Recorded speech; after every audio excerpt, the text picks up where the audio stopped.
بسم اللہ الرحمن الرحیم، اللہم صلی علی محمد وعلی محمد۔ ناظرین، جیسا کہ ہمارا موضوع چل رہا تھا کہ خداوند متعال کی جتنی بھی نعمتیں خدا نے ہمیں دی ہیں اور جن جن صلاحیت انسان کو بخشی ہے تو اس کا کوئی نہ کوئی فائدہ ہے۔ خداوند متعال نے جو بھی چیز انسان کو دی ہے، جتنی بھی نعمات دی ہیں یا دنیا اور کائنات میں جتنی بھی آپ کو چیزیں نظر آتی ہیں تو ان کا کوئی نہ کوئی فائدہ ہوتا ہے۔ تو انسان کی خلقت کے متعلق بھی پہلے ویڈیو بن چکی ہے کہ وہ کیا تھا اور پھر کیا بنا۔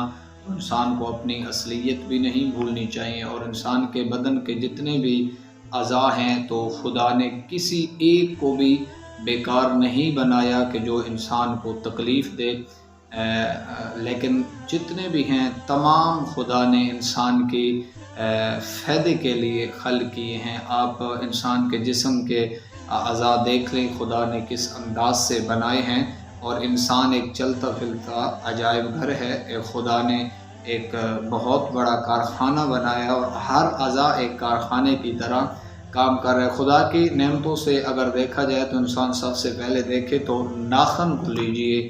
اگر آپ ناخن کی اہمیت کو پڑھیں کہ ناخن کو خدا نے جو بنایا ہے، کیا یہ انسان کا فائدہ ہے یا نقصان، تو ہرگز اس کے آپ کو فائدے ہی نظر آتے ہیں۔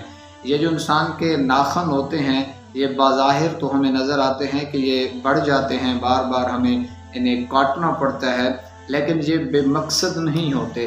یہ جو ناخن اگر نہ ہو تو انسان بھاری چیزیں نہیں اٹھا سکے گا۔ دیکھیں یہ ناخن دیکھنے میں تو شاید کوئی بدبخت انسان کہے کہ فضول ہے، لیکن اگر یہ نہ ہو تو انسان بھاری چیزیں نہیں پک کر سکتا، نہیں اٹھا سکتا۔ کیوں؟ یہ کیا کام کرتے ہیں؟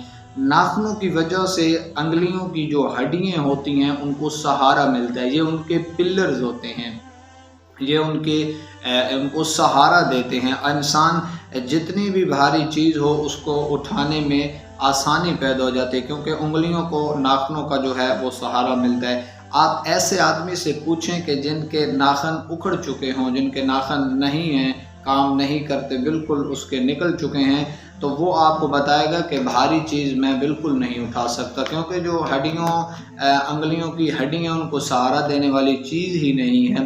اسی طرح ہم اپنے بالوں کو دیکھیں جو بڑھ جاتے ہیں، پھر ہم کٹواتے ہیں، ناخن بھی اسی طرح بڑھ جاتے ہیں۔ یہ جو پسینہ اور پیشاب خانہ بھی اسی اس میں حکم میں ہے خدا کے، کہ دراصل آدمی جو کچھ کھاتا ہے، جیسے بال اور ناخن بڑھتے ہیں تو یہ جو پسینہ اور پیشاب یہ کیوں بڑھتا ہے یا خارج ہوتا ہے یا نکلتا ہے، تو دراصل انسان جو بھی کھاتا پیتا ہے اس کا جو حصہ انسان کے جسم کے لیے فائدہ مند ہوتا ہے وہ خون کی شکل میں وہ انسان کا جزو بن جاتا ہے۔ باقی جو فاسد مادے ہوتے ہیں جو نقصان دہ ہوتے ہیں یا جو ضرورت نہیں ہوتے تو وہ پھر پسینے اور پیشاب خانے کی شکل میں جسم سے باہر خارج ہوتے جاتے ہیں۔ اب ناخن کی شکل میں بھی غذا کا جو حصہ بدن سے خارج ہوتا ہے، اس میں بھی خداوند متعال کی مصلحت ہے۔ ناخن یا بال اگر پرانے ہو جائیں، بڑھ جائیں، ہم انہیں نہ کاٹیں تو وہ خود بخود ٹوٹنے، ناخن اور یہ جو بال ہیں ٹوٹنے لگ جائیں گے۔